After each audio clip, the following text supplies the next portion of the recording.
जहां आपको 21 महालक्ष्य मिल रहे हैं, 5 मौलिक अधिकार मिल रहे हैं, इसके बावजूद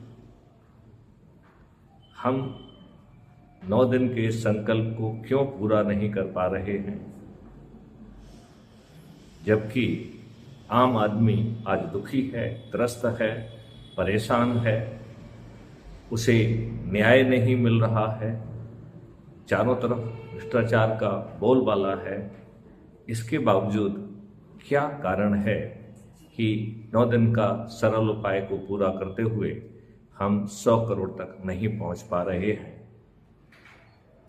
मैंने कई बार ये बात कही है कि यदि कोई धावक अपने स्थान पर खड़ा रहे और यदि आगे कदम ना बढ़ाए तो 100 मीटर जैसी छोटी रेस भी